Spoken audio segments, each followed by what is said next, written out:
নমস্কার বন্ধুগণ, আজ তোমাদের সকলের সাথে খুবই সহজ এবং সুস্বাদু আমার স্টাইলে একটা চাউমিন রেসিপি শেয়ার করব। তার জন্য দেখো, প্রথমে কড়াইতে তেল দিয়ে তেলটা ভালো করে গরম হলে তার মধ্যে পেঁয়াজ কুচি, লঙ্কা কুচি দিয়ে একটু নাড়িয়ে চাড়িয়ে নিয়ে আলু আর গাজর কেটে রাখা সবজি দিয়ে ভালো করে ভেজে নিয়ে তার মধ্যে দিয়ে দিলাম বিনস কুচি দিয়ে ভালো করে আবারও ভেজে নিলাম সামান্য নুন দিয়ে।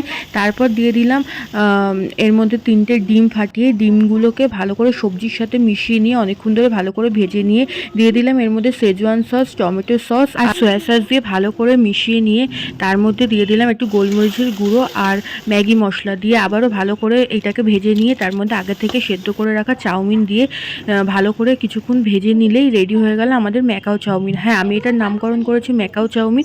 তো আমি এটা চাট মশলা দিয়ে সার্ভ করেছি। তোমরা একবার হলেও রেসিপিটি ট্রাই করো।